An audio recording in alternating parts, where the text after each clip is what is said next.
Welcome back to the Break the Cycle podcast. We are here with Kyla and myself talking about death. We are dressed in all black if you were just listening to us. We are going through grief. Grief can be extremely difficult, whether it is the loss of a loved one or a not so loved one. It could very much be a relationship. It could be the loss of an animal. It could be the loss of a past version of yourself, for better or for worse. Grief is an inevitable part of the human experience that people don't necessarily talk about, or there's like a lot of just like darkness / harsher things usually surrounding it. So we try to bring some lightness to this topic. We talk about some of our personal deaths, going through the 7 stages of grief. We talk about how other cultures also look at grief, and have an open and honest conversation about how we process through things, what's worked for us, where we've held resentment, and where we're going to continue to work through some of these deaths that we have experienced throughout our life. So listen in, grab a black jacket. It's black theme because death. Or a veil. Or a veil. Cry with us. Yeah, grab a skull. Something that is death related. And tune in to a juicy episode all about grieving. This episode is on death, grief, loss. If you're going through a death right now. Or loss. Of a person that is here or has passed over. Grieving. So sorry. R.I.P. to that king or queen or Zayzam. Rest in peace. Where did rest in peace come from? I will tell you. The phrase rest in peace comes from the Latin phrase requiescat and pass. Request a cat pass? It's a Latin phrase, like an actual Latin term, which means may the deceased person rest in peace, which originated in the 8th century and became common on Christian gravestones by the 1700s. The acronym RIP first appeared in 1613 as an abbreviation for requiescat and pass. Pass along, soul. Have you lost anyone near and dear to your heart? I have. Yeah. I think my first experience with death, I was very young. My grandma Merle passed away. She was a scary lady. She was like my great grandma. Were we talking like cat lady scary? No, just like old and like eyes? decrepit and like smelled like a hospital. Yeah, kind of. And she just was scary because she was so like, you know, like that thing on SpongeBob where it's like chocolate. Yeah. That's what it kind of reminded. What are they selling? Chocolate. Yeah. So she's in the wheelchair, kind of withering away. And she was just scary to me. She was like an older. And her name's Myrtle. Merle. Yeah, it's Merle. like that's a grandma. It's a great grandma who's like Merle. near death. And she had a crazy story, but G-Mom Merle. She passed, and she wanted to be cremated. And I was young. I think I was like 6, maybe. No, I think I was younger. I was probably like 4, right? And I just remember her passing was like a big deal, you know, et cetera. It was my grandma's favorite grandmother, and like it was a big deal. Okay. And her ashes wanted to be spread up in Saugatuck, Michigan. Okay, we're talking Midwest vibes. Yeah, which is like a little tiny city right on the Lake Michigan. Okay. Beautiful, lots of sand dunes. Well, it's windy up there, and oh my God. They spread the ashes. It all came back in all of our faces and our mouth. And my grandma Bia, which was her daughter, right? She was like, God damn it, Merle, you got me one. And I was just like, what is happening? What is like going on? It was. So you were just, Grandma Merle was one in your saliva. Yes. And everybody was like coughing. Everybody was like it was so, I was just like, what is happening? And I didn't even understand that she's gone, you know? Like, I was like, I didn't know what was going on. Like, you know, it was, my mom still laughs about this today. She was like, it was so fucking funny. And then a couple years later, I think I was in like 8th grade. Grandma Bia had passed. Okay. And Grandma Bia kind of like raised me a little bit. So did my other grandma that's still living. She was hard, you know, just a hard living, big chest woman, just, you know, and she had passed. And they made me at 8th grade, and I don't want to say they made me, they asked me to read, like, up at the front of the funeral. Dyslexic's worst nightmare. And they were like, she's great at public speaking, you know, she's really good at it, and I don't know if everybody was just too hysterical. Like, I just went up there, and I literally read the entire, like, at like. Oh, the eulogy? Yeah. Wow. Yeah. It's like a big ask for an 8th grader. Yeah, I know. I don't know if it's because people were just so upset. Yeah. And I was just kind of like, yeah, but everybody was really impressed that I was able to speak and read. Wow. In like 8th grade. And then there's been a couple of different losses within my family, like out of nowhere, right? And I've had some rough people like in the recovery community, overdose at a young age.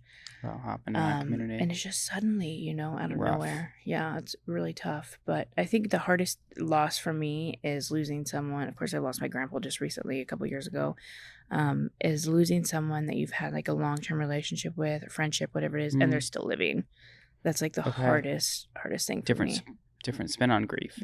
Totally different spin, because the person that's passed on, obviously you're like sad, you can't bring him back. Like it's a hard thing to like wrap your brain around. Death is like this whole subject that it's like, where do they go? Like what happens? Heaven, hell. Yeah. Very confusing. Spirit. Yeah. Past lifetime, new lifetime. The unknown, essentially. It is what it is. We have to accept it, right? Yeah. Eventually. This other part of loss or grief, when the person is still around, it's like this, like I can still fix it, even though if I fucked it up or someone else did or they did or whatever it is, like it's still like this inner tug of war with me where it's like, I can make it work. They're not gone yet. Yeah. I could get them back. I can. I will. That Olivia Rodrigo song. I want to get her back. You don't listen to Rodrigo? I want to make it back. Yeah. Yeah. That's a form of death for sure. Yeah, absolutely. And animals that have passed on. Oh, God. So sad. Tell me about your experience in death. I know you've lost your father. I did? Sorry. That's news to me. Sounds fun. Yeah, that was like a big death for me. It was definitely my dad. That was about 10 years ago when I was 14. And that's like a time in your life when like you're developing. It's like a crucial time. Yeah. Puberty. Yeah, I don't think any time is a good time. But that was a really tough death. And I think I've mentioned this on the podcast before. Briefly, prior to my father passing, my cousin passed away.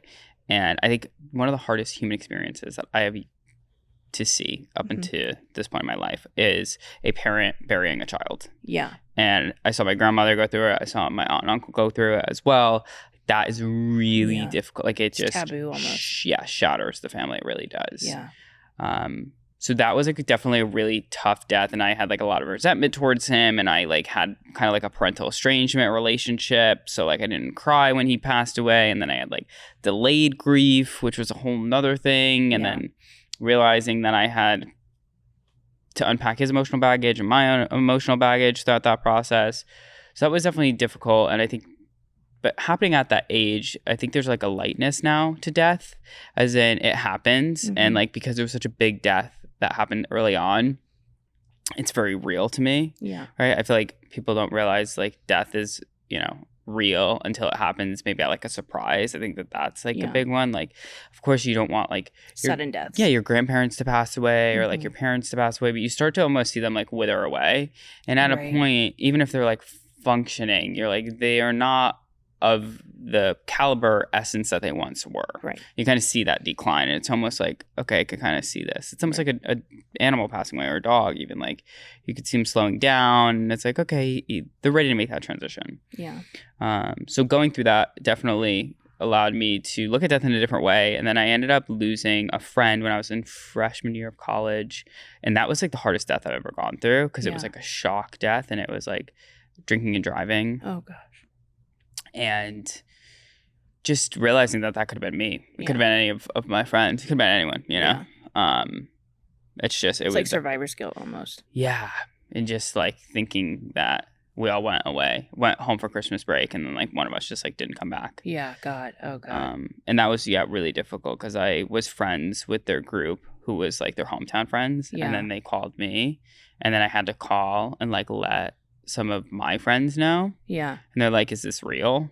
And I'm like, I hate to be the bearer of bad news. And I remember like my best friend was in Europe at the time and they were just about to fall asleep. I just spoke with them and I got the news and this was like her best friend.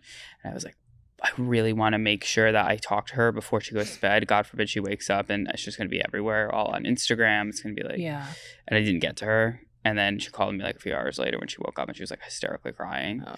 And it was just like a really tough one. But it just makes you realize how fragile I think life is in general. Mm-hmm. You know, like you really have to be grateful for every moment. You don't. Like in the moment when it happens, I think this is just a human experience. Like when it happens, it's like, this could have been me, you know, like anything could happen at any moment. And then we get back to our daily lives and we're like, it's like a few weeks later and you're like, KMS. Wish it was me. I wish it was me. Yeah, exactly. Yeah. They got out lucky.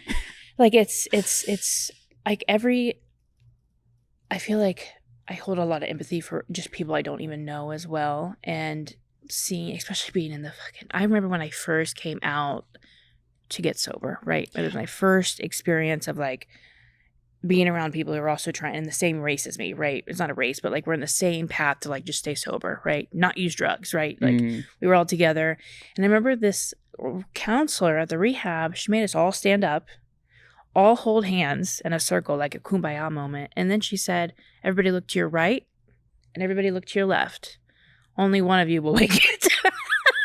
What, in the Squid Games? And I was like, I literally was just like, I was like, what do you mean? She was like, you're going to get two things here. You're going to want to buy a black dress for your funerals that you're going to be going to. Because it's like so surreal. Like Alcoholics Anonymous, people die every day. Wow, that is crazy. Like you're going to want to buy a black dress. And what else did she say? She said something else, like a black dress and something else because you're going to be going to a lot of funerals. God. And it's that's just horrible. The reality of it. Yeah. So let's run the narrative that R.I.P. to Kyla. How is... I played this out so many times. Ask me all the questions. Okay. How is it being done? I want to, like, step by step. Let's first start off with the funeral. What is playing? What song? What song? This is sick and twisted. I've always said Lou Reed's A Perfect Day. Which it's like, that's really sadistic and like twisted. Yeah.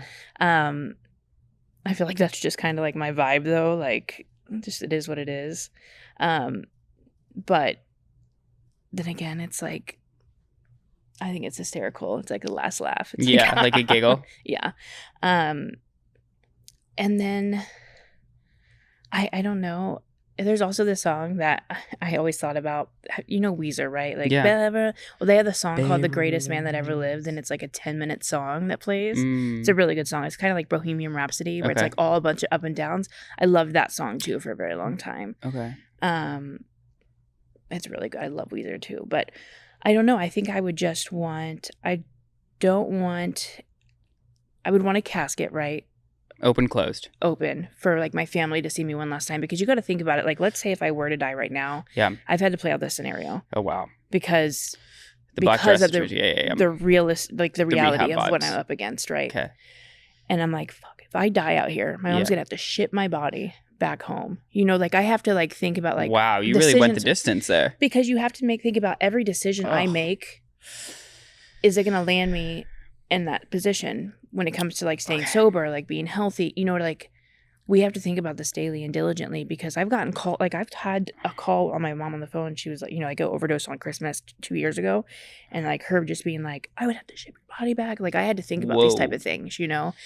Okay. So you're getting shipped back to the Midwest. I have to open casket. Hopefully if it, you know, survives. See, my dad did an open casket, hated it. Really? No. I feel like it's like, it doesn't look like they like did some, but also his was kind of fucked up because he like hit his head and shit. So they had like, they like kind of stuffed him like the teddy bears at the mall. Which I think is, again, you want to see them one last time, you know? I would prefer not to. I wanted to see my grandpa one last time. I think it depends. Because it had been so long. Like I needed to see him. Like I needed to accept it. I needed to see it. My grandmother went down that path where she was like, I think he's in hiding. The denial. The denial's so strong. I'm like, Graham, this isn't Liam Neeson. Okay. Yeah, it's not. He was a janitor. All right. No one's looking for him. Yeah. Love him. Well, more now than I did before. Not doing that. Yeah. It's not it. Okay, so Weezer's playing in the background. You're being shipped off. As I get laid in, it's a perfect way to probably weed. And I think I would. Here's a tough part because I have so many people I love out in California too that I would want, just like the relationships I've built and different people that I think I've got close to. Maybe like a casket tour. Yeah, definitely. Hit Glendale, Los Angeles. Go down to OC. Yeah. Do a little wave. We drive past the U-Haul. Yeah, exactly. The hotel that you used to work at. Yeah. And then ship you off. Totally. And then just take me back home. I think it's okay. Interesting. But I would definitely I wouldn't want to be buried. I want to be cremated immediately after. Because I would want. I can't. For me, thinking about my body being underneath ground. Yeah. And just stuck there. Like, what if I wake up? No one, I can't get out. Okay, interesting thought. So we are cremated. Are we getting spread in Michigan and hoping that it lands in someone's mouth? No. Okay, where are we getting spread? I think oh God, no one's ever asked me that. I never really thought about it. Where I would want to be spread. I would say, honestly, probably by the Hollywood sign. I think that I've loved that type of like, I've always theater, like all that kind of stuff, like just in the canyon with the stars, old Hollywood. So I'd come back to California. Yeah, I think it would be like, because I think all my family's there, but I would definitely want to be spread in Los Angeles, I think, because this has been such a monumental place in my life and my adulthood. Okay. And like the support that it's given me, and I've done it on my own, that it's like a really close place to my heart. Yeah. If not, then maybe Lake Okeechobee in Florida, where I grew up for a little bit. Lake Okeechobee in the middle of the state. Fascinating. Yeah, my grandparents lived there for a little bit, and I love that place. So some good core memories. Yeah. Nice. Yeah. But it's not windy, so. Yeah. So no ashes in mouth. No ashes in mouth. Yeah. I think, but hopefully I would never want to be buried before my parents pass. That's a tough one. My dad told me the same thing. He's like, I should never have to bury a kid before myself. Hardest. That was the first thing he said to me when like he found out I was like messing and dabbling. Yeah. He was like, I'm not, this can't happen. I'm sorry. Like, you're gonna have to get it the fuck together. It's a tough combo. Like, okay. What about you? So you're on the East Coast. Your family's on the East Coast. Family's on the East Coast. Would you be shipped back? Tell me what's playing, what's going on, and set the scene. Who let the dogs out? Who? Because I'm being released to heaven, Mm-hmm. All dogs go to heaven. Mm-hmm. I think that I have a lightness to death now. It's like it's just a part of the process. I would want like a big old party to happen, Absolutely. Where people have like good memories and like chats. Like, oh, remember that? Yeah, that's a good one. Mm-hmm. I hope he's doing well. A slideshow. Yeah, bring them together. All the ads you made. Yeah, for sure. Mm-hmm. I want my like most viewed TikToks of me getting zapped by a teen messenger. We're on live at the funeral. Yes. If you're not asking for galaxies, then I'm not doing it right. Yeah. Yeah. And then take that money and invest it in, I don't even know what. More innovative psychiatry. Yeah, literally. Yeah. Put that into ad spend. Yeah. Who let the dogs out playing? I wouldn't ship the body back. I would want like a really good like process or like will almost. Not even will, like for financial reasons, but like I feel like with my mother and like grandmother, like when my father passed, like things just kind of got weird where it's like who stands in the front row, who does this. I feel like it would cause just like unnecessary stupid drama, so I would just be like, light me on fire, get me into the ashes, have like a little party or like a Zoom party. On a cross. Yeah, just and then spread me, I don't know, in like Beijing with like the Wall of China, get me back with the Eastern ancestors. Yeah, totally. Yeah. I think that death should be viewed more as like Spotify Wrapped. Yeah, absolutely. I agree. You know, a life in review. Yeah, I definitely think like with like the highlights. Yes, and just be like sideshows and like people talking, like people that have loved you the most or like did love you and like they still do, but they don't see you as often. Like for sure. All those connections and like giggle alerts. Yes, I would want major giggles. Yes, laughter, hysteria, just fun. Like totally ridiculous storytelling. Yeah, and I think after the funeral, what I would really want is everybody that's there, or the people that are closest to me, like people that are really cared, to go back and like just have a bonfire and like just share memories. Yeah, exactly. And like drink. Yeah, light, very like obviously it would be like a darker chat, but it's like keep it light. Yeah. Like think about your own life. And I'd be like, I believe in like hanging out up top, up there. I'd be like, pray to me, you know, have a chat with me when you're alone. Yeah. I'll see you. Pray that I get reincarnated to a millionaire. Yeah. And I'll remember you from a past life. Exactly. But yeah, I think that we should have more, I think like healthier rituals around death. I think that there are places in the world that some people do have like healthier ways of processing versus it being so like doom and gloom. Yeah.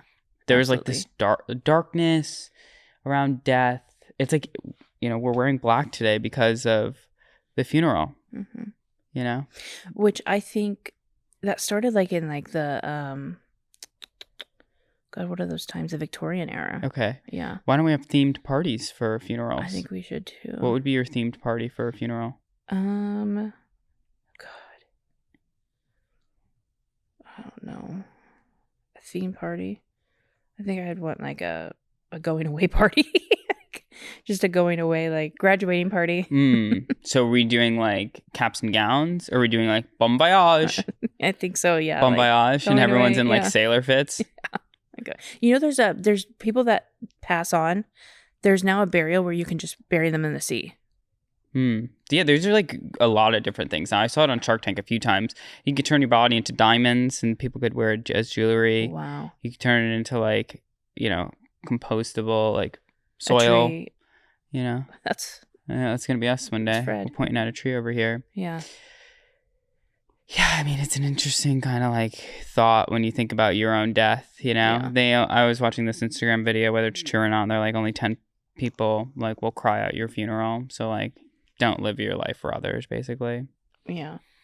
At your funeral, I feel like anybody. I mean, I've had a lot of loss of just like, you know, people, and I've cried, I think, for every single one of them at some point. Maybe not at the exact. I think I've even cried at one of them. So my friend who's younger. Yeah, I think I've cried. Like I've had a moment of like reality hit, yeah, release. You know? Because they talk about the stages of grief. Yeah.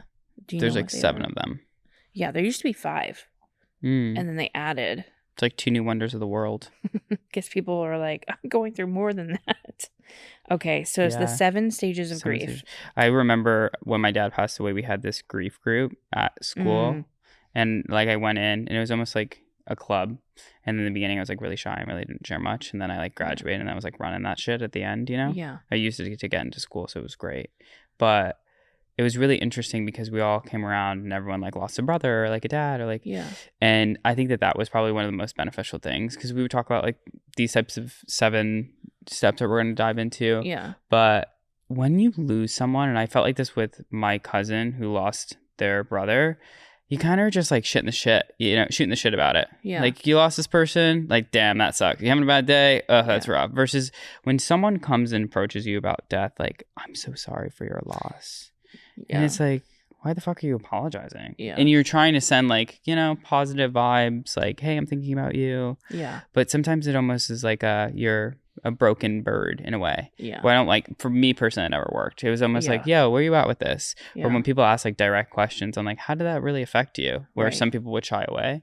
Yeah. I feel like those types of conversations always helped. Yeah. You know? I think having just a conversation of, for example, when my grandfather passed and I came back home, Katie, one of my closest friends that I like grew up with, she showed up, and I just remember her sitting next to me, and I was fucked up this entire time, but this is one thing I do remember, like of being in it, and at the inside, she was just like telling me, remember this one time with Grandpa Jim, Grandpa Jim, and like the positive memories, and just kind of just laughing about it, you know, Yeah. like giggling. And That's all you can do, really. Yeah. I think that I don't like the whole, like, I'm sorry for it just seems like it's like an automatic response. Yeah.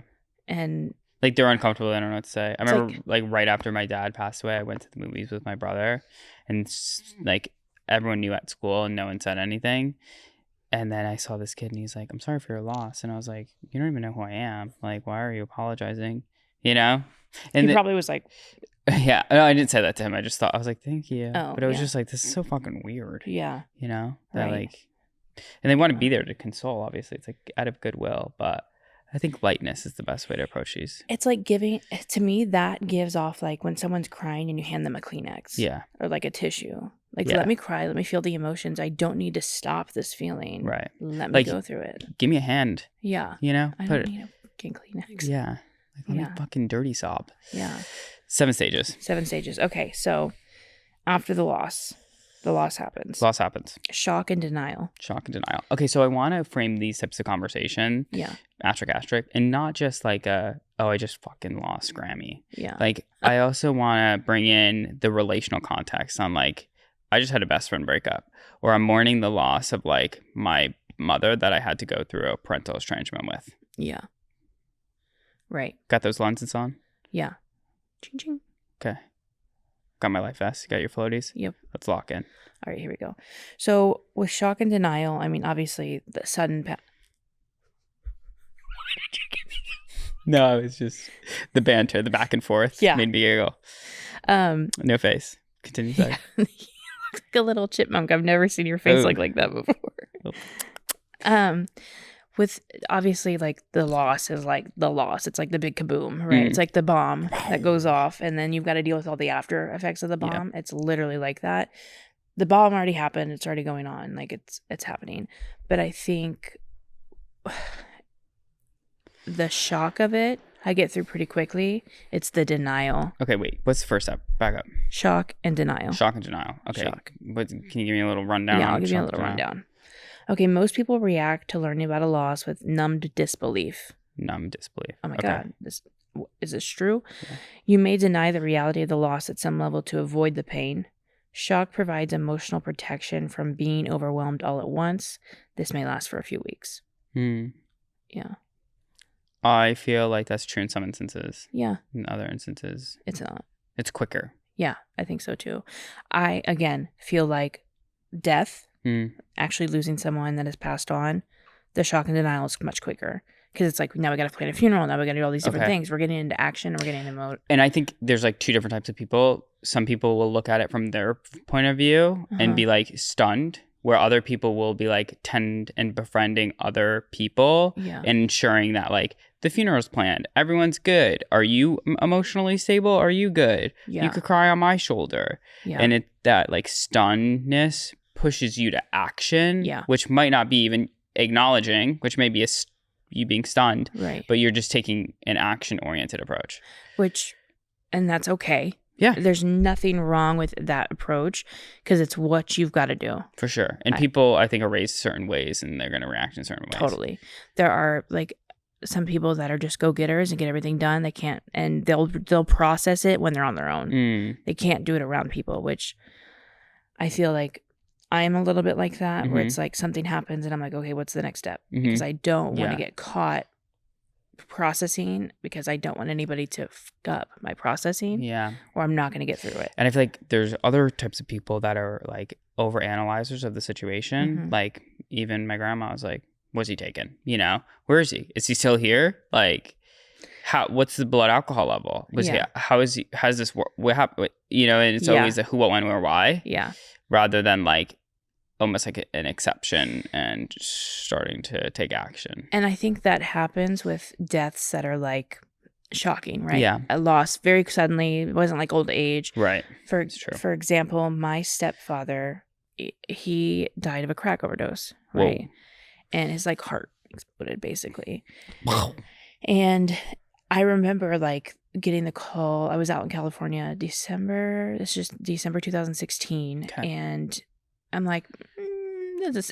You know what I mean? I was skeptical. I was like, no, he's faking it, because he was the type of motherfucker to like scam the insurance, like do all kinds of different things. Like I remember the FBI like tapped our phone when we were like living. Like he was into some crazy stuff. He would drop me off at the gas station when he would go pick up drugs. He'd be like, buy a candy bar, and like I'd be standing out waiting for him to pull back up. Like he was into some weird stuff. Okay. Like so his heart explodes 12, he's 20, dead. 12, 16. Yeah, 12, 16. And I'm like, this doesn't sound right. I was like, make sure you get an autopsy, because like he was in drugs, like into drugs. Like I had found drugs at the house before, but I was like, this sounds something seems fishy. He's pulled, you know? So like when those type of instances happen, it's, God, there's so many different things around death.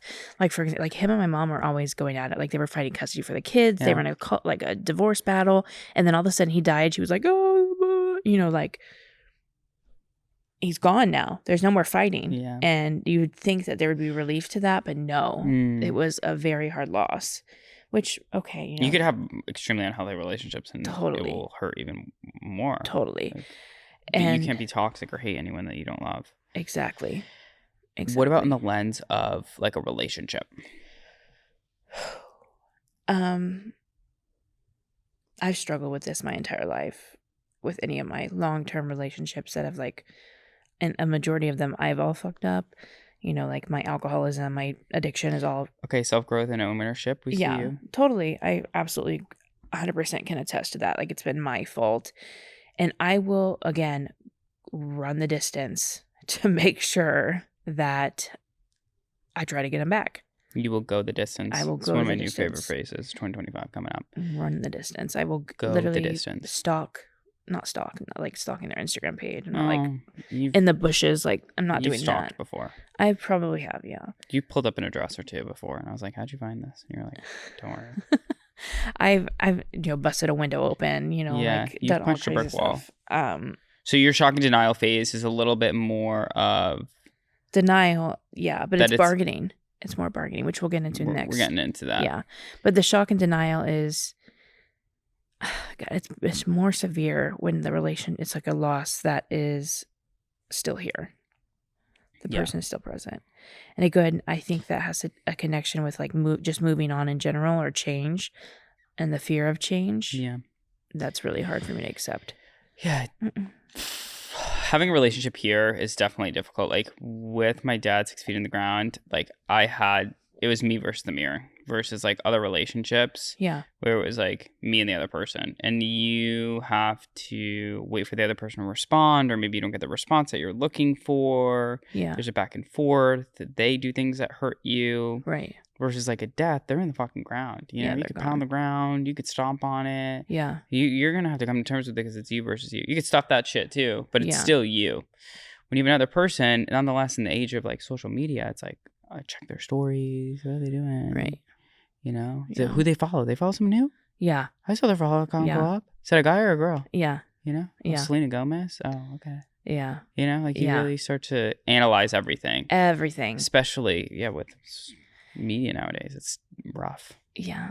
And I think that, again, the last relationship I was in was really tough because he didn't have social media. He didn't have any type of... I feel like that'd be better. Online presence, but it drove me nuts. So like it was like mass texting, and this man wanted to block me, like, you know what I mean, like fucking block me so I can just like, but he wouldn't, I feel like he like kind of enjoyed. Yeah, of course. And it's so funny how things work out, but I would just like beg and plead, and I remember like begging and pleading with God, like, please give me this man back, because I put all my worth into him. There's nothing worse than that when you're at that point. Ugh, stuff. But that's that's like post-shock and denial. Then we go into the second stage, which is... Pain and guilt. Pain and guilt. Pain and guilt. Yeah. Once the shock wears off, it's replaced with the suffering and the actual pain. Although you experience the pain fully, it's really hard to hide from it. It's really hard to escape from it. Because it's there. It's present. It's real. Have you ever felt that pain in your chest? Like the just extreme heartache. Just like emptiness. Yeah, I remember my Benjamin was my cousin, Ben. Okay. Passed away before my dad. And I remember waking up in the middle of the night, and we were supposed to go to Six Flags the next day. Oh, God. And I was like so ready for Six Flags. I was amped. I don't mean to laugh, but no, it's like so ready for Six Flags. You know when you're ready for Yeah. like an amusement park, it's the day before, bag packed. You know, you even got the turkey downstairs. You're gonna make those sandwiches. You're gonna pack that bag, and you're gonna go. You're up all night, so excited to ride those rides. Amped. Yeah. And in the middle, like it's like 1 a.m, I just hear this screeching, like shout. And it was my mother, and I was like, what the fuck is that? Yeah. And it was like, oh, I still remember. It was like worse than nails on a chalkboard. Yeah. And she got the call, and my cousin passed away. Oh my God. He was in a car accident, hit the guardrail, spun around, drove right into a car, highly intoxicated. And that sound is like connected to physical pain for me. Yeah, totally. Like that is a like full body. I can hear it. Yeah. Yeah. Just like a holler. Yeah. It's like a puppy getting hit almost. It's like goes through your whole body, like your whole nervous system is like shocked. It's like this release almost. Yeah, it's pain. It's physical pain. And just that, oh God, I remember getting the call that, so my grandfather was already dying. Yeah. Right? Like he was already, they gave him a diagnosis of leukemia, and they said he had about a couple months. So, and this was like, he just wasn't feeling well. Like there was no sign. It just came out of nowhere. Okay. And, like I was already getting prepared. Like, and they were like, oh, he can't do radiation. Like they tried it, and he was doing better. And then he felt sick, and then he was in hospice. And this all just happened like within 3 weeks. And like I had just talked to him, and I remember I was up all night. I could not sleep for some reason. Up all night. And I had let my phone die. And I was like, I'm just going to lay here, let my phone die. I don't, just cut off for a little bit. Turn my phone on. People were blowing me up. He had passed. And I had missed that, initial call. Did you feel guilty? I didn't feel guilty. I felt like maybe that was a way for me to like prepare myself, I guess. Okay. So you kind of knew or felt that it was coming. Something was coming, yeah. Because I was literally, and I just remember like getting the call and just like sobbing I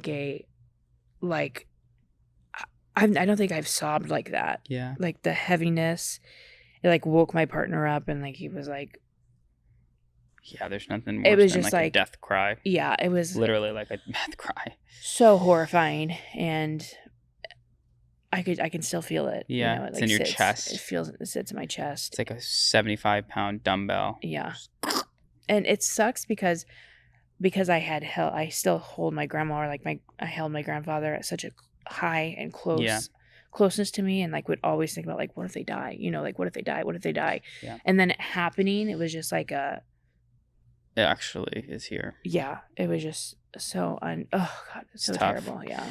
My father called me like 3 days before Mm-hmm. he passed. I saw the phone. Dad rang, and I just like watched it ring. Oh God. Never picked up the phone. Damn. Definitely felt guilt Do you for feel a while. guilt? I was about to say, do you feel guilty? Not anymore now. But at the time. At the time, yeah. Totally. I would have too. But there's like such parental estrangement, and there was so much hurt that I was like, this phone call, like remembering what I felt like on the other side of the phone. Totally. But yeah, there's definitely guilt there. I remember like being like, fuck, like I just wish that he would call me one more time. I used to like call the number 203-464-4111. I would like call it, Damn, bro. Yeah. Totally. But it's part of it, and then I think you go through the shock and denial, you go through the pain and grief, and then anger and bargaining. The anger sets in. Yeah. I feel like bargaining comes first for me. Okay. And then it's anger because I'm not getting it. Bargaining with yourself. Bargaining with God. Bargaining with whatever it is. What are your chips? You're going up against God. Mm-hmm. What do you got in your back pocket? What are you saying? I'll never use again. Take my vape. I was like, like I'll it's always like the moment when you need them the most. And you're like, I'll do anything, Yeah. I feel like that when I'm on the toilet sometimes. I have felt that way too before on the toilet. But it's like, to a point where I'm like on the bathroom floor, like pleading, like, please, for the fucking love, like, why would you do, or like even just anger comes with the bargaining behind it, like, I'll never use again. Why the fuck would you do this? Now you're making me use. Yes, and then pulling the whole like, oh, I'm gonna use more because or whatever the situation is, and I always think that like I'll do or say something that's gonna make it better, fix it, and that's not the case. Yeah. I feel like with the anger and like bargaining, that also is very heavy, and obviously death, but I feel like of relationships as well. Yeah. Like you could become like really bitter. Yeah.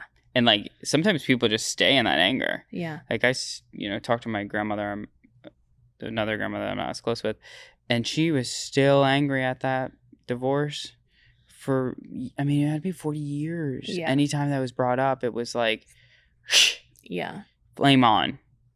Fantastic Four style. Mm-hmm. And it's like, and anger could really drive you to some nasty shit, I've seen fish in mufflers. I've seen cars get keyed. Yeah, I think anger is... You want to ruin someone's life.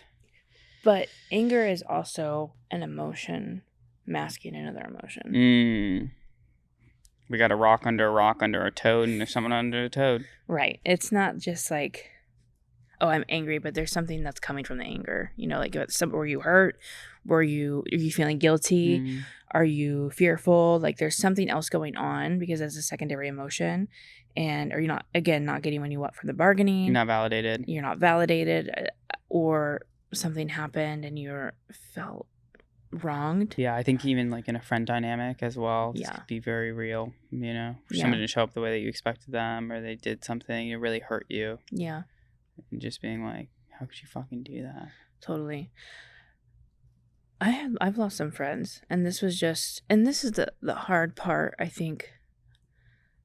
And of course, I've lost some friends to death. I've lost a really close friend and to an overdose, and it was a very close friend, and she was really struggling, like with an eating disorder and all different kinds of things, and the anger was there because it was just like, why not pick up the phone, But I totally get it because I wouldn't pick up the phone either, It's like mad at the person. You're like, you get mad at the person that's passed on or are no longer in your life because you're like, why didn't you X, Y, and Z? But then you've got to have compassion because I could be in that situation. Correct. Yeah. Yeah, I definitely had anger for a while with my dad. I was like, bro, how could you leave me here? Like with all this shit. So mad for a while. I felt like that. Pieced out.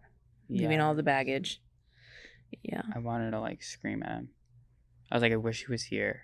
Be like, tell him. Just like, fuck you. Yeah. Fuck you. I think that's tough too when you have the estrangement, you're not talking to the person, and you have unsaid things. Yes. Positive, negative, left, right. I was great for you. I loved you. I was pissed at you. Yeah. I'm sorry. Yeah. That ability. I shouldn't have done that. And that's what's like the difference, I think, between losing someone to death versus losing someone. Like you could write the letter, you could write the text, you could write the email, you could send a Snapchat, you could get to them. Yeah, exactly. That is what I struggle with. It's like when all is said and done, like I can still reach out to them, like they are still available for me to have one last thing to say. Yeah. It's so just writing letter upon letter upon letter. And just like, better yet, I'm going to write a letter. Yeah. Stage 3, anger. Then we move over to depression, reflection, loneliness. Yeah. The sadness. But I feel like that sadness is like an underlayer of all of it the entire time. The shock. Sadness. Yeah. It's always lingering in the background. You're just not there yet. Yeah, you don't want to accept it. Yeah. And then reflection, like, oh, God. Yeah, I went through that for sure. I think sadness comes up with the like relational like deaths as well a lot. Totally. Yeah. Obviously with the death, it's like, you kind of have to come to it. But sadness, I think with the loss of someone, like a friend, and Yeah. like to think that you spent so much time with someone Mm-hmm. and they know you to your essence. They know Yeah. the little characters in your story. Yeah. They know like why and how you react in certain ways. Right. And then for them to just like not be there anymore at a certain part of your life or journey, that's like really sad. It hurts. Yeah. It's heartbreaking. It's really sad. It's heartbreaking. It's so tough because I don't know. I don't know if you're close with anybody that you were like close with growing up or like in high school. And some of these people I'm still, talk to, or some people I haven't talked to in years, or I just see their social media posts. But some of those people, I was so like stayed at their house every single day and was so intertwined in their lives.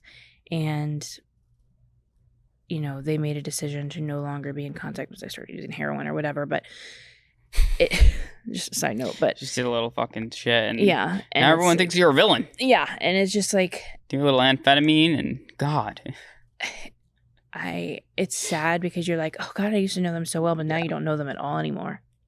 You can see that it's been 10 years and you don't know a single thing about them. Do they still like this? Probably not. Yeah, they're different people. Yeah, they're completely different. Yeah. You've spent spring breaks with them. You've been on vacation with them. You've done all kinds of different, you know their mom, their dad, everything. And it's not there anymore. It was a tough thing. I felt like I was so embedded in my high school group and everything. And then once high school ended and I was like deciding to do the things that I was doing, I went off to college. I was just kind of like left alone, and it felt so lonely. Like I was struggling so bad. I needed someone to reach out and be like, but no one knew. We were all too young, like, to understand. Do you have to ask in those situations? Yeah, like, and I didn't know how to ask. I didn't know. I had to be like the very drawn out, but I needed so badly to be like, are you okay? Yeah. Is something going on? Everybody was just mad that I wasn't showing up or I wasn't doing this. No one was like, why? Why? Yeah. I think that fourth step with the depression, with the sadness, the loneliness piece is huge, And you kind of need to, I think, like withdraw a bit and be like process. Yeah, by yourself without like hearing all these external voices. Yeah. Which could be like the most difficult, and that could bring you to a really lonely place. Right. But on the other side of the depression and the loneliness, that's really where kind of that upward turn starts. Yeah. I just have to say this, thinking about this, and that like funeral happens, we go home, grandfather passed. That flight back to California. Yeah, to California, I was lost. Mm. Because I didn't have, like, I just spent time with my family, and like we're going through this thing, and there's sadness, and like at least we have each other, but then it's like I'm back on my own again. And I was like, oh, I can't do this. You know what I mean? Wow. I remember just being like, oh, this is not going to end well. And it all went down, like straight downhill after that, because I was just so not okay and just dealing with that sadness, and I was dealing with that loneliness. Yeah. And it's hard. Like you need support. Like, yeah, you need a group. Of course you can like cop off and like be. Yeah, go through your little endos, individual time, but then you need to research. You need community. You need to come back. Yeah. You need to come back for sure. It's part of the process, but I think once you hit that upward stride, there is like a change in the air. Yeah. It's almost like springtime. Yeah. I can smell it now. That's just hospital. With the upward trend, the upward spiral, comes a silver lining. Yeah. And I think with any like dark experience, quote unquote dark, or tougher experience, there's always a lesson. Yeah. There's always a lesson. And like you're usually in the fog of the emotion, whether depression, loneliness, sadness, anger, shock. And then it feels like the clouds are parting. The storm has cleared. Yeah. You're kind of like, it's still pretty fucking cloudy out. Yeah. But there's something here. Yeah. There's something in the air. Yeah. Whether it's appreciation for life, whether it's, yo, I'm still here, whether it's, I'm going to find a new relationship or a new friend, or there's like almost like a glimmer of hope. And although at times it's quite difficult to see that, it's like where your focus goes, energy will flow. And where are you trying to focus? It takes, I mean, everybody's different. True. Everybody is different. Some people they stop at anger or depression. Yeah. And that's where the ride ends. Sometimes the acceptance doesn't come for years later. Years. And this is not to say this goes in order either. No. They always say it's usually like all over the place, yeah, honestly. This is not like you're not going to just be in shock and disbelief and then you're going to jump to, anger denial. Yeah. You could have like an upward trend and then... Okay, it happened, and then you sink. Yeah, exactly. This is ground you level. Could be at any of the stage of this, and you can go back too. This you can be is spiraling up, and then you see that mac and cheese that you used to share. Yeah, and then it sobs, breakdowns, and it's a disbelief again. You're repeating these entire cycle of all the stages. But I feel like once you get through all the stages, eventually, and you go through it again, it gets shorter and shorter and shorter. Mm-hmm. I feel like you process it a little bit better. And I think that if you don't derive the lesson's going to continue to... Yes. Yeah. Rear its head. Yeah. So the upward turn happens. You're starting to adjust to life with your loved ones. You appreciate life. Things are a little bit calmer, a little bit more organized. Your physical symptoms start to kind of like leave the body. And now we're kind of in the process of working through. Like you're becoming more functional and mindful. You're starting to find yourself and seeking more realistic solutions. And I think that this step is in all areas, but working through could mean with a group, could mean individual. Yeah. But now that the emotion is past, you've kind of made that transition. Now you're like, all right, let me roll up the sleeves and start kind of going through some stuff. Right. The upward turn. The upward turn. Then we're turning it up. It's like a roller coaster. Yeah, and then step 7, we're accepting and a new hope has aligned. A new hope is here. And we've made it. Yes. But yeah, as you mentioned, it's still like a vicious cycle. Things are going to like continue to cycle around, up and down. It depends on the relationship that you have with the person. And like you could go through a death and then like also like rekindle with a potential person that maybe didn't pass away to the other side. Yeah. Maybe you renegotiate that relationship and you are much closer on this physical plane and they're in a different one, whatever you believe in. That's what happened to me. Like I felt like I was like I've never been closer to my father than right now. Yeah. I feel like he's like over my left shoulder, guiding me, protecting me. Totally. Would have never started this business without that death. Yeah. And realizing the cycles that I had to break and how difficult it fucking was. Yeah. And being like, yo, let's try to make a simpler way to do this. Yeah. Like, totally. It all derived from like this loss. Yeah. So there's like so much potential and there's so much energy that's, exerted in these types of situations. Mm-hmm. Definitely. I do think that it's so hard. I've definitely thought about like what happens? Where do people go? What is going on? Is there a heaven? Is there a hell? What do you think? Suffering. I don't think, well, take that. Back it up. I do think people who are like absolutely evil and have done some sick things, I don't feel like they are in a place where like good people are going. Okay. Don't necessarily say that's hell. Maybe that's, purgatory. I don't know. Okay. But I definitely think that there is a moral, they're somewhere. Are they coming back or are they staying where they are? I think they're staying where they are. I think they fucked up their opportunity to come back. I do believe in reincarnation. Okay. And if they do get to come back, they're punished. Punished in what way? Whichever way. Maybe they're the victim of their own. So the only reason I say this is because I, not to get graphic, but I was molested by my great so it was an incestual molestation, and this was by my, not the grandfather that passed, but another grandfather on my mom's side, whose last name I bear still, and so it's always there, and he had molested me for a very, very long time. It was my entire childhood. And he finally had passed, and I was like, nobody called the police, no one did anything. So he didn't get any judgment in this lifetime, right? He continued to be able to live in peace and do whatever he wanted to do until the day, his final day. There's no way it was just me. You know what I mean? Like he had these tendencies way before I was, and he was in like the Korean War, and I'm sure he killed a lot of people, and he's just not a good person. Right. And who knows, maybe he got reincarnated to a Korean person and now he's going to get molested, or whatever he's going to have to go through. Or maybe he's going to have a really hard life and be homeless somewhere, or maybe he's stuck wherever he is and is trapped and it's on repeat, whatever he's going through. But I know that there's some sick things in this world and there's some evil in this world. And I think we all know people with good intentions have good intentions. Yeah, we can fuck up. We could do things that are definitely wrong, and then we, right our wrongs. But I definitely think that people, like, I would assume myself, I have understanding and a good judgment day, whatever you want to call it, ahead of me, because I've tried. It's not like I'm evil and like robbing people on the street every day. Bring me back to great grandpa if you can. Yeah.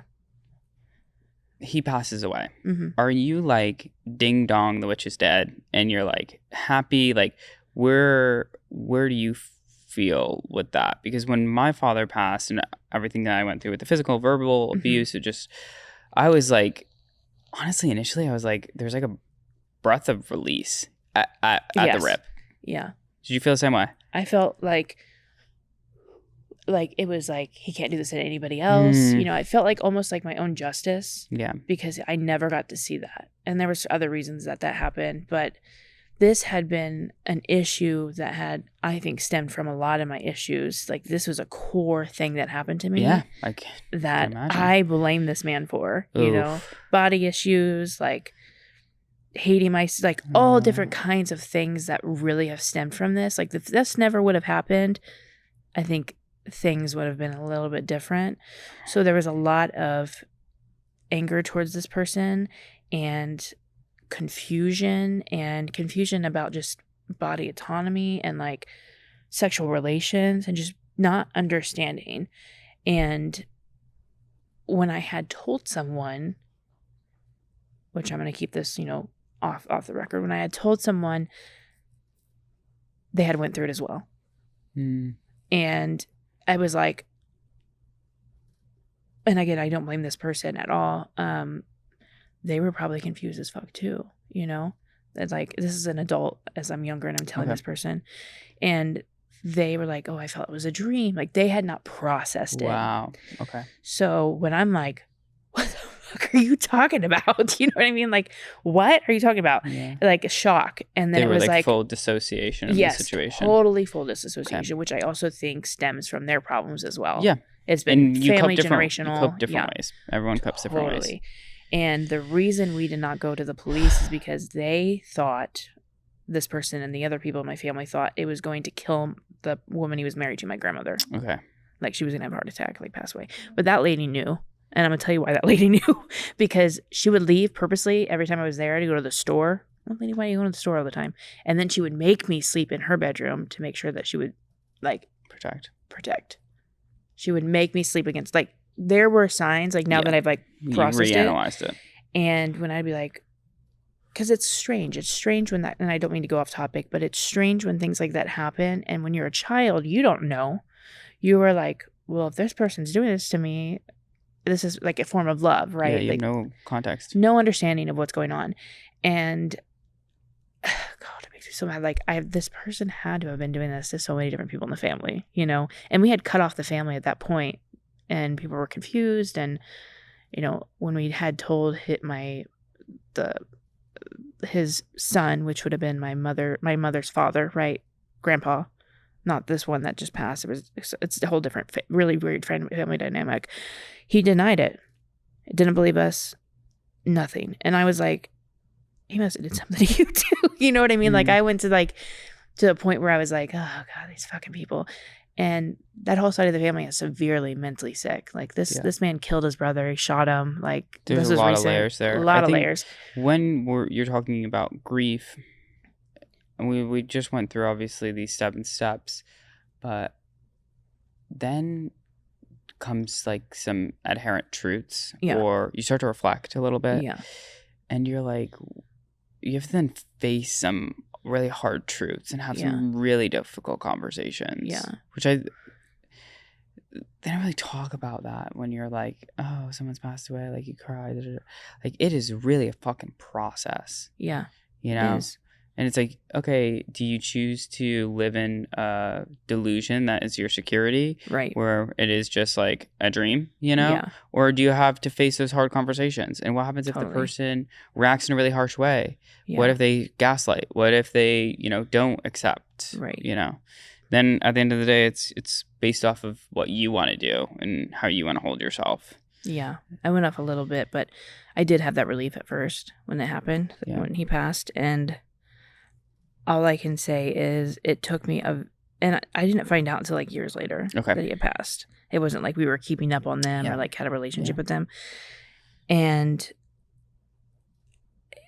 it just kind of, I felt like, oh God, I don't even want to use this word, but I felt like it was like, again, justice, or it was like a hurrah, you know, like you could finally raise the flag, you know, we're not a half staff flag or, it was very weird. And I can't. Yeah. There's like it's like the weight is off your chest. Yeah. It's almost like your stalker dying or something, or like the person that like harmed you could sleep easy. Yes, exactly. Yeah. Yeah, it's tough. It's really tough. I think one of the biggest things that was like helpful for me in my progression with the death and the grief happened like literally 10 years later with ketamine therapy, actually. I was never like super depressed or like about the situation. Until I went through ketamine and I like came face to face with the guy. Yeah. I've heard that happens often. And it was, and I was working at the clinic. I was there for like a year and a half, and I saw a lot of people go through those similar experiences. And I think that psychedelic experiences could really help you work through grief done in a safe setting. Mm-hmm. But I do feel like you're opened up to like different planes or different lines of energy. That whether with ketamine, I feel like I looked at things from a different vantage point. Yeah. So instead of being so close to the wall, I took a few steps back and kind of started to see characters in a story and myself as a character. Yeah. Rather than just looking at it from my point of view. Right. And it allowed me to kind of draw some connections and be like, well, why did he do that? Yeah. How did he get to be like that? Right. Why did he drink himself to death? Right. That doesn't make much sense. Right. You know, and then you start to humanize this individual or these people, and then you start to draw different types of conclusions. Yeah. And yeah, that happened like 10 years later. So I was like, fuck. Damn. I was like, I thought this was over. And it keeps still affecting you. God totally. Damn. Yeah. And I get it because there's still points in my life, and I'm like, we've cut off that entire family, right? Yeah. And then you're like, what could have been said, what could have been done, did we not protect someone that later down the line? And it's like still like you feeling anxious signing up for a gym membership that you shared a little bit earlier, like how much is that correlated to my food, my intimacy, just that we did an episode on fear, and just like fear, like some of my fears around just like super masculine spaces, you know. It's like, if he was a fucking secure person, like, I wouldn't have ran into this bullshit. Right. You know? And if I would have just been protected, I would not feel this way I do about my body. Yeah. And then you're kind of left. You could easily live in resentment. Yeah. And think about all the what ifs. Totally. And I'm not resentful at anybody in that had to do with that situation except for him. Not anymore. I was for a long time because I was confused. But now I understand that, like, what do you do in that situation? Especially when you're a victim yourself. Yeah. And you're like, how do I not, like, because then it gets to like, just do the kids get taken away? All these different scenarios. Then you start to see other patterns. Like, I mean, even I saw it in my family unit, and it's like, okay, well, how did their like expectations or how did their experiences lead to this individual living this life? Right. Yeah. You know, like even like the wife of your grandfather, like grandma, I guess, like she was aware of all of these things. But what happened in her path and her story that led her to that point where if she turned away, she would feel like disowned, or she wouldn't be able to do it by herself. Right. Totally. She wouldn't have a sense of independence. Totally. Yeah. So then you could easily point and be like, are you fucking kidding me? You knew. Yeah. You knew. Yeah. You knew. Yeah. But then you take 2 steps back. Ketamine therapy helps. And literally, like, look at it and be like, fuck. Yeah. Like, they were just as damaged as the other person. Yeah. Because who knows what, or the shame, all these different things. Negative, emotions. Yeah. It could be really, and just like I said, heartache and pain. But I do want to talk about funerals in other cultures. Okay. Because it's so interesting. Let's talk about funerals in other cultures. Yeah. Well, first of all, do you remember Walt Disney? Yes. He kept his body in an ice chest, or like he froze himself, right? Yes, because he thought that technology would be able to bring him back. Which I guess they finally buried him. At what point were they like? He's actually buried at Forest Lawn near Glendale. Okay. Nice. Yeah, I don't know, or they were just like, he's not looking too good. Yeah. He's starting to thaw out a bit. Yeah. And then like the North Korean leader, the first one, Kim Jong. He's preserved in a clear casket. Are we talking Grandpa Un or Daddy Un? I think Grandpa. I think maybe Dad. Which one was the best one? OG was Grandpa, then Grandpa. Daddy, and then we have Baby Un right now. Was Grandpa. Okay. Yeah, he's like preserved where people can see him. Like in a clear casket. Okay, interesting. Do they like clear coat him or something? I have no idea. Interesting. Okay, you were saying about Walt Disney. Yeah, but just all roads lead back to Korea. Yeah, I know. Sorry, but just like the way people like celebrate their dead, okay. Right? There's some cultures that like they want to connect them to like just like the Egyptians, right? Where they like people who are wealthy, they want to give them gold, the afterlife or whatever. Yeah, they're tucking in on the the tombstone. Just all different kinds of things. Carving some stories up in there. Yeah, all different kinds of weird things. But there are some people in some cultures where the body, after they've passed on, they sit them or have them do something that is like them, right? Like it was a totally reflection of their life. So let me show you. If you're podcasting on Apple or Spotify, check in on YouTube. Yeah. Okay, so for example, this guy. So this is a dead guy, right? They have set him up. Oh, that's a dead guy. That looked like a real person. Stephen Hawking. In the chair. Stephen Hawking's like old, but this is like, look, his like skin's turning yellow. Like they've just got him set up for the actual funeral. And then we've got this guy who decided to be buried with his motorcycle. That's him. He's going down like that? He's going down like that. I read a whole article on him. He drove around the entire town like that for one last ride on his motorcycle. He looks like a Halloween character, like Isn't a that skeleton. Scary? Yeah. It's very scary. I don't know, like, I feel like that's like a safety hazard if they're burying a bike like that, no? Who knows? You know what I mean? I don't know. This is like a full motorcycle that they're trying to put underground. I don't know. They literally made this and like encapsulated him. Interesting. In this. And then, and there's this lady that they set up with a cigarette and a wine. That looks like Wendy. Wendy Williams? Yeah. Oh my God. And look, she's got like her pack of cigarettes, her hands. Look at her lips. But I'm confused. Are they just like posting them up there? Yes, for their funerals. At funerals. Okay. Yeah, and then they bury them. And then they bury them. And so there's all these different people. Oh, wow. We have... Then we've got this guy with a gaming controller. He just posted up with his Doritos. Yeah. They literally give them like their favorite things.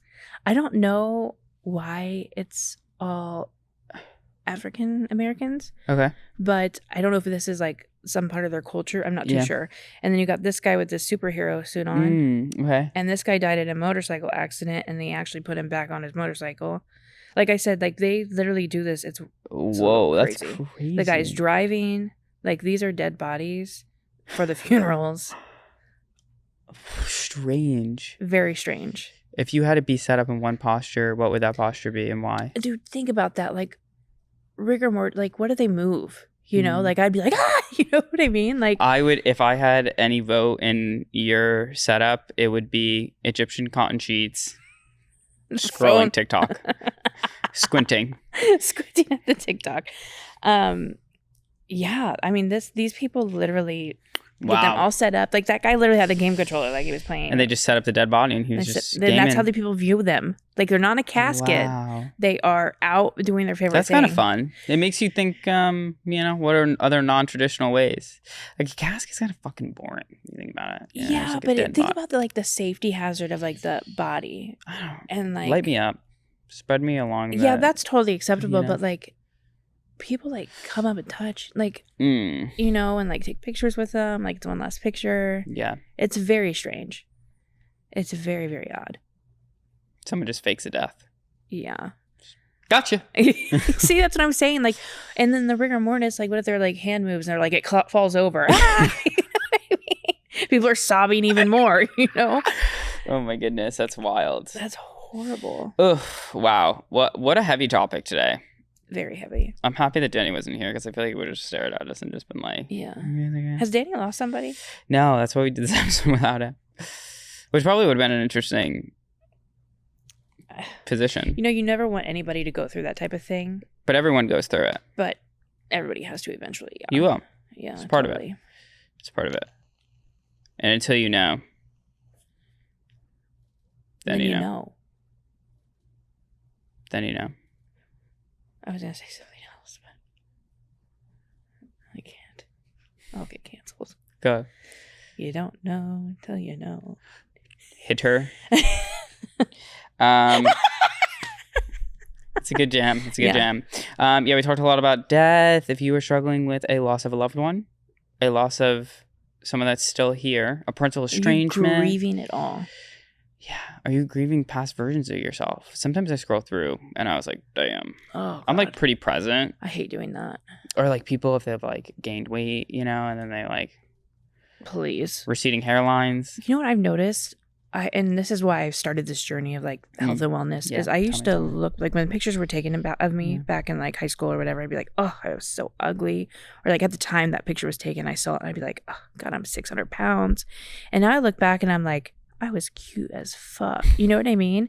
And so I was like, I don't want that to keep happening. So I'm trying to stay in this like, I look good. Yeah. I'm not there yet, but I'm trying to get there. We're on our way on a journey. Yeah, exactly. Grief. You can grieve past versions of yourself. You can.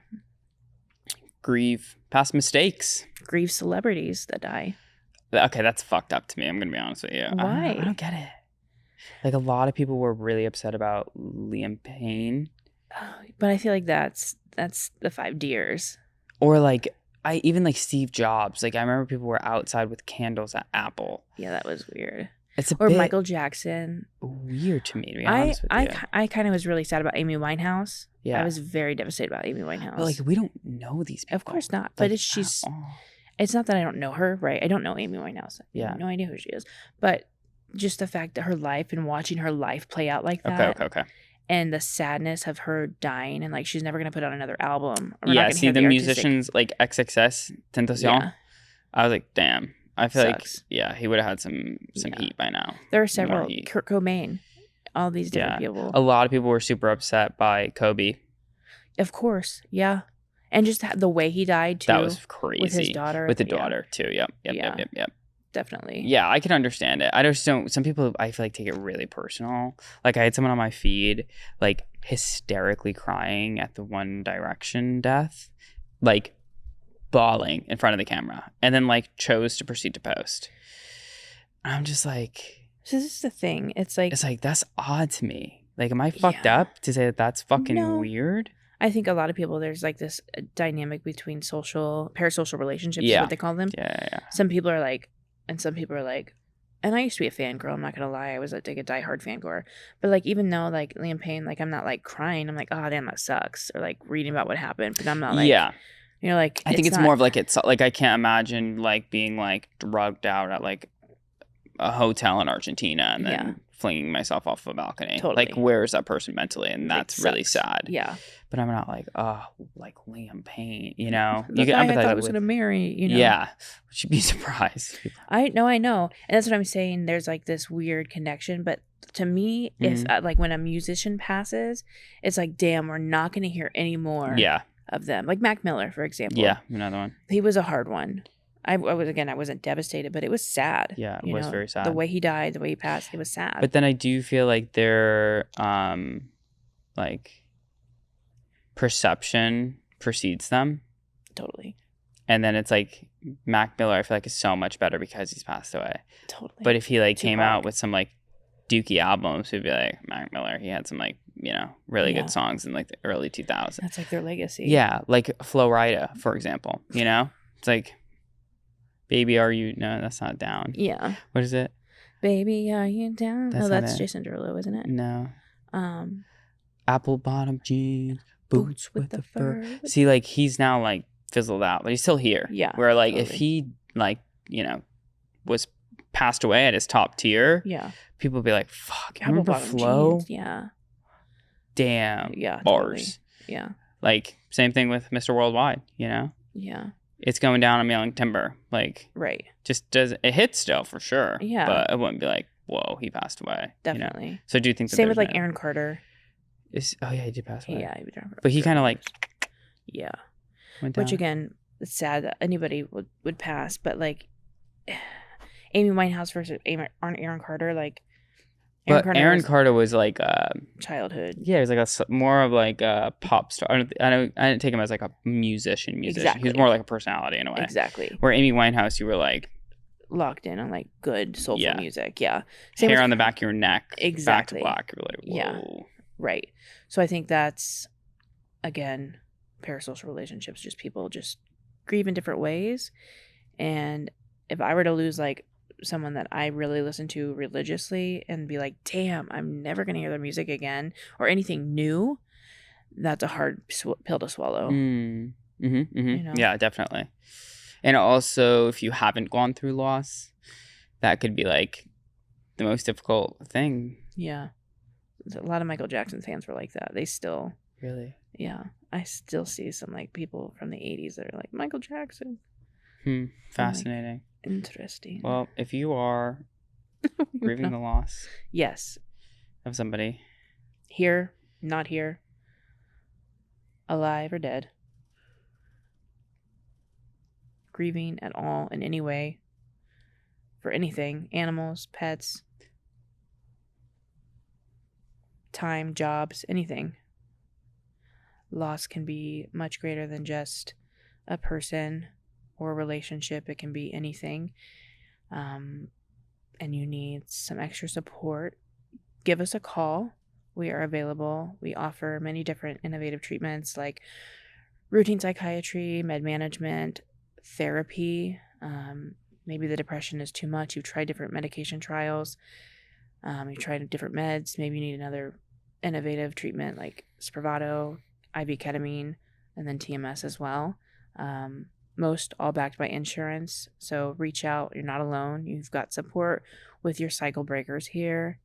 Bring them cycles. We'll see you next time unless one of us dies. R.I.P. to our future selves. Yeah. You'll see us next time. Until one. Yeah, I promise. You will. Yeah, you will. Okay.